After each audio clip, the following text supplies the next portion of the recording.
तो hello guys, मैं हूं गौरव। आप देख रहे हैं हमारा यूट्यूब चैनल क्रेजी कोडर।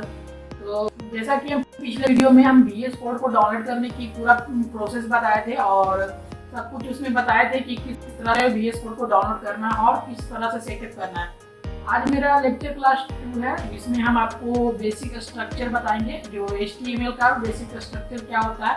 तो फर्स्ट हम आपको HTML का एक स्ट्रक्चर के बारे में बताएंगे, उसके बाद CSS एंड जावास्क्रिप्ट, उसके बाद धीरे धीरे हम डेटाबेस में भी जाएंगे। तो हम देख रहे हैं कि बेसिक स्ट्रक्चर किस तरह से रहता है HTML का। तो आइए हम दिखाते हैं आपको बेसिक स्ट्रक्चर किस तरह से रहता है। तो मेरा ये VS कोड जैसा कि देख रहे हैं आप लोग, तो VS कोड में हम आपको दिखा रहे हैं। ये मेरा लेक्चर क्लास 2 का फाइल बना ली है, तो और लेक्चर क्लास 2 में index.html का फाइल बना हुआ है। तो हम इसका बेसिक स्ट्रक्चर को पहले समझेंगे, किस तरह से HTML का बेसिक स्ट्रक्चर होता है। जैसा कि शिफ्ट के साथ एक्सक्लेमेशन मार्क को हम क्लिक किए और यहाँ पे एक एक्सक्लेमेशन मार्क आ गया। इसको सेलेक्ट करने या इंटर करने पर सेलेक्ट करने के बाद देखिए एक मेरा HTML का जिस तरह से स्ट्रक्चर रहता है वो पहले आ जाएगा। तो बस आप देखते रहिए, और आपको नहीं भी आता है HTML, आप बिगनर हैं, आप फर्स्ट लैंग्वेज स्टार्ट कर रहे हैं, कोडिंग पहली बार सीख रहे हैं, तो टेंशन नहीं लीजिए, आप सीख सकते हैं। और बस देखते रहिए और करते रहिए किस तरह से हम समझा रहे हैं और किस तरह से कर रहे हैं। तो अगर नहीं भी आ रहा है तो आप प्रैक्टिस कीजिएगा, प्रैक्टिस करने से आप सीख जाइएगा। और बातों को हम समझते हैं कि तरह से इसमें लिखा गया है और पूरा स्ट्रक्चर को हम बता रहे हैं कि किस तरह से HTML का स्ट्रक्चर रहता है। तो HTML का स्ट्रक्चर पहले देखते हैं, जो डॉक टाइप HTML है। तो HTML के बारे में हमें बता रहा है कि HTML एक डॉक टाइप HTML है। इंग्लिश का HTML लाइन इंग्लिश, EN का मतलब इंग्लिश यूज किया गया है। हेड सेक्शन में मेटा टाइप का यूज किया जाता है, और हेड सेक्शन का यूज हम किसी भी अलग फाइल को लिंक करने के लिए भी यूज करते हैं और मेटा फाइल के लिए यूज करने के लिए भी करते हैं। जैसा कि style.css आप यहाँ देख रहे हैं, तो style.css को भी लिया, हम बताएंगे बाद में ये सब क्या होता है, style.css क्या होता है और जावास्क्रिप्ट को लिंक कैसे किया जाता है। पहले हम बेसिक स्ट्रक्चर को समझेंगे। तो मेटा टैग का यूज इसलिए किया जाता है, एक तरह सा डॉक्यूमेंटेशन है मेटा टैग। बहुत सारे वेबसाइट इसमें SEO सर्च इंजन ऑप्टिमाइजेशन का यूज करके इसमें लगाते हैं और मेटा टाइप का यूज करते हैं। और जैसे हम आपको एग्जांपल के तौर पे हम दिखाते हैं, जैसा कि कोई भी आप वेबसाइट पे चल रहे हैं, जैसा कि W3 स्कूल पे ही जाएंगे, W3 स्कूल HTML पे ही जाएंगे, HTML ट्यूटोरियल्स W स्कूल्स के नीचे लिखा हुआ है HTML ट्यूटोरियल, HTML का स्टैंडर्ड मार्कअप लैंग्वेज। ये सब जो होता है मेटा टैग का यूज किया जाता है। मेटा टैग का मतलब जैसा कि हम बताते हैं आपको मेटा टैग होता क्या है। तो हम बहुत सारे चीज़ों को हम आपको गूगल से रिफरेंस लेने के लिए बताएंगे और गूगल से हेल्प लेने के लिए बताएंगे। मेटा टैग का यूज देखिए हम लिख रहे हैं, मेटा टैग का यूज क्या है। तो मेटा टैग इन HTML, तो मेटा टैग HTML में देखिए, मेटा टैग में इस तरह से मेटा टैग के अंदर हम व्यू कोड का इस तरह से स्केल किया गया है और किस तरह से लिखा गया है, कीवर्ड इसमें डाल सकते हैं।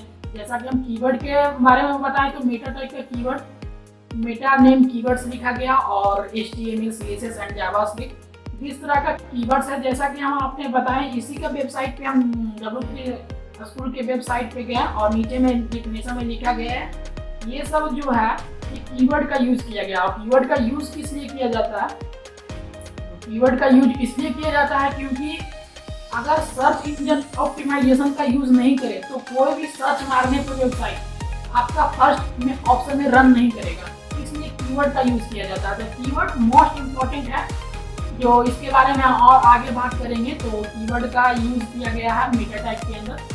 तो हम आगे चल के बताते हैं कि और क्या क्या बेसिक स्ट्रक्चर रहता है HTML का। जैसा कि यहाँ पर टाइटल लिखा गया है, तो टाइटल में हम आपको बताएं किस तरह से आप टाइटल का यूज कर सकते हैं। तो टाइटल का यूज क्यों होता है, तो देखिए हम यहाँ पर लिख रहे हैं, दिस इज माई टाइटल। तो जैसा कि हम इसमें लिखे हैं दिस इज माई टाइटल, तो टाइटल का यूज देखते हैं और यहाँ पे जाएंगे ओपन विथ लाइव सर्वर में जाके हम अपना रन करेंगे, ताकि हम देखें कि दिस इज माई टाइटल, यहाँ पे लिखा गया है दिस इज माई टाइटल। तो ये मेरा टाइटल का यूज होता है। बहुत सारे वेब पेज में हम देखेंगे कि टाइटल का यूज किया गया है। जैसे कि हम कुछ वेब पेज के बारे में हम दिखाते हैं किस तरह से वेब पेज रहते हैं। जैसा कि यूट्यूब के वेबसाइट पे गया तो यूट्यूब का टाइटल यूज किया गया है। और एक बॉडी का टैग है, जो बॉडी का टैग इसलिए यूज करते हैं क्योंकि बॉडी में ही सब कुछ लिखा गया। तो बॉडी में अभी देखिए कुछ नहीं दिए हैं। बॉडी में जैसे ही कुछ डालेंगे, जैसे ही इनपुट वैल्यू देंगे तो वहाँ पे शो करने लगेगा। जैसा कि हम लिखते हैं यहाँ पे दिस इज माई बॉडी, जैसा कि लिखे हैं दिस इज माई बॉडी, और इसमें ओपन लाइव में गया तो यहाँ पर देखिए यहाँ पे दिखा गया है दिस इज माई बॉडी। तो यहाँ पर देखिए दिस इज माई बॉडी लिखा गया, जैसा कि आप लोग देख रहे हैं, हम जूम करके दिखा दिए हैं। तो दिस इज माई बॉडी। ये बॉडी का यूज ही इसलिए होता है कि जितना भी वेबसाइट में आप देखते होंगे वो पूरा बॉडी का यूज किया गया, और बॉडी का भी एक अपना स्ट्रक्चर होता है, जैसा कि हम आपको आगे वीडियो में बताएंगे। और अभी तो स्ट्रक्चर बता रहे हैं किस तरह से HTML का स्ट्रक्चर रहता है। हम आगे चल के बॉडी का एक स्ट्रक्चर बताएंगे, किस तरह से हेडर रहता है, फुटर रहता है, लेआउट रहता है, उस तरह से हम भी बताएंगे बॉडी किस तरह से आप डिजाइन कर सकते हैं, बॉडी को अच्छा से बना सकते हैं। हम आपको अभी आपको बस इतना बता रहे हैं कि HTML का स्ट्रक्चर किस तरह से रहता है। तो अभी हमने आपको अभी बताया कि HTML जो डॉक टाइप HTML है, और इसमें लैंग्वेज इंग्लिश का यूज किया गया, और मेटा डेटा का यूज हम बताएं। इसमें हम लोग कीवर्ड भी सेट कर सकते हैं, और सर्च इंजन ऑप्टिमाइजेशन से हम अपने वेबसाइट को फर्स्ट में रन करा सकते हैं। और बॉडी देखिए एक यहाँ पे जब ओपन हुआ है यहाँ पे क्लोज हुआ है, तो बॉडी यहाँ पे ओपन होगा और क्लोज होगा। सब तरह से HTML यहाँ पे ओपन हुआ और यहाँ पे क्लोज हुआ। और एक चीज बाद हम बताते हैं इस वीडियो में कमेंट का क्यों यूज किया जाता है। तो आप HTML में कभी कभी यूज कर सकते हैं, और कमेंट का यूज इसलिए किया जाता है क्योंकि जब भी आप बहुत सारे कोड लिखे, जैसे कि आप बहुत सारे कोड लिखे और एक वेबसाइट बना रहे हैं, वेब पेज बना रहे हैं, और फुली फंक्शनल वेब पेज बना रहे हैं, तो आप वहाँ पे कोड में आप बाद में अपडेट लाना पड़ता है या फिर बाद में कुछ सुधारना पड़ता है। तो बहुत सारे कोडर को समझ में नहीं आता कि किस तरह से कहाँ पे कोड लिखा गया है। तो हम आपको बता दें कि इसमें आप जो है कमेंट का यूज कर सकते हैं। तो कमेंट का यूज इसलिए किया जाता है कि आप कोड को समझ सके। तो जैसे यहाँ पे लिखे कि दिस इज माई हेड, जैसे कि यहाँ पे लिखे दिस इज माई हेड और दिस इज माई हेड लिखे, और सोचते हैं कि मेरा पेज में नहीं शो करे, और फिर हमें ही पता चले कि यहाँ से जो कोड है और यहाँ से यहाँ तक मेरा हेडिंग वाला है। तो आप अभी तो यहाँ पर यूज करना जरूरी नहीं है, बाकी हम बता रहे हैं आपको समझाएं। जैसे कि हम पिछला वीडियो में आपको बताया था कि नोटपैड नहीं यूज करना है और VS कोड यूज करना। देखिए VS कोड में इस तरह से फंक्शन देता है हेड सेक्शन में, अगर आप कोड ज़्यादा लिख दें इसको ओपन और क्लोज भी कर सकते हैं। तो ये मेरा रहा दिस इज माई हेड, और जो हम कमेंट किया और सोचते हैं कि वेब पेज में नहीं है, तो हम आपको बता दें कि अगर आपको कमेंट करना है दिस इज माई हेड को, और आप बाद में समझे कि मेरा हेड सेक्शन है और वो किस तरह से जल्दी आप खोज सके, तो आप क्या कीजिए, इसको आप सेलेक्ट कर सकते हैं, और सेलेक्ट करने पर और कंट्रोल के साथ आप फॉरवर्ड स्लैश का यूज कीजिएगा। तो आपका देखिए ये this is my head section आपका इस तरह से कमेंट आउट हो गया। और कमेंट हटाने के लिए भी इस तरह से कर सकते हैं, सेलेक्ट करने के बाद कंट्रोल फॉरवर्ड स्लैश का यूज कर सकते हैं।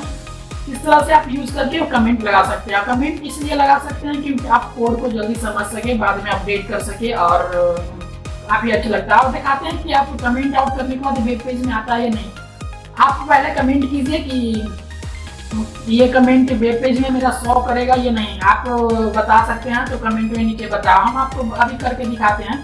तो देखिए हम यहाँ पे कमेंट किए इसको, और कमेंट करने के बाद हम ओपन विथ लाइव सर्वर में हम खोलते हैं। ओपन विथ लाइव सर्वर के अंदर आने के बाद ओपन विथ लाइव सर्वर में जाके हम खोलते हैं। तो ओपन विथ लाइव सर्वर में गया, यहाँ पर कोई चीज भी नहीं शो कर रहा है, तो यहाँ पे कुछ शो नहीं कर रहा है। जैसा कि हमने देखा दिस इज माई बॉडी ही सिर्फ है, और यहाँ पे कमेंट में जो लिखे वो शो नहीं कर रहा। जैसे कि आपको एक और एग्जांपल देके बताते हैं। तो जैसा कि हम आपको दिखा रहे हैं, इसमें मेरा एक बॉडी सेक्शन है। तो दिस इज माई बॉडी। देखिए जैसा ही हम बॉडी सेक्शन में आया तो यहाँ पे एम्बिट जो होता है पहले से ही बता देता है कि अब कुछ मतलब कि इसमें बताता है एडवांस लेवल का जैसा कि नोट पैड से एडवांस रहता है, बहुत सारा नोट पैड तो इसके सामने कुछ नहीं है। तो जैसा कि हम जैसा ही आया उसमें बता दिया था, इसमें टैब का यूज़ किया और ये मेरा दिस इज़ माई बॉडी आ गया है। तो दिस इज़ माई बॉडी आने के बाद ये मेरा देखते हैं कि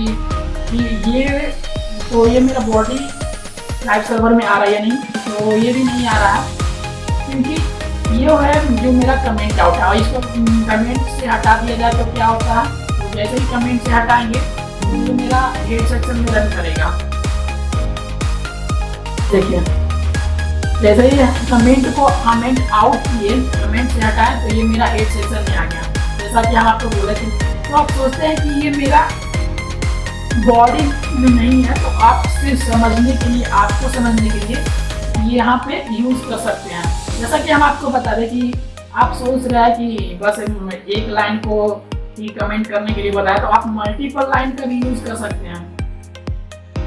मल्टीपल लाइन का यूज़ किस तरह से कर सकते हैं, आप यहाँ से सेलेक्ट कीजिए और जिस तरह से मान के चलिए आप आपका ये कमेंट है और कमेंट है, तो इसको फॉरवर्ड स्लैश से आप एक कमेंट करेंगे तो पूरा कमेंट हो जाएगा। जैसा कि ज़रूरत तो नहीं है, हम आपको बता रहे हैं। तो ये रहा, तो हम आपको दिखाएं कि HTML का किस तरह से स्ट्रक्चर रहता है और किस तरह से HTML स्ट्रक्चर में हम आपको कमेंट के बारे में समझाया, किस तरह से बॉडी है और हेड के बारे में, सेक्शन के बारे में बताएं। तो आशा करते हैं कि वीडियो को ध्यान से देखे होंगे और वीडियो अच्छी लगी होगी तो आप लाइक करें और सब्सक्राइब करें हमारे YouTube चैनल को, क्योंकि हम मोटिवेट होते रहें और आपके लिए अपनी वीडियो ऐसा ही लाते रहें। इसलिए कंसेप्ट के साथ नहीं भी समझ में आ रहा तो हम समझा सकें।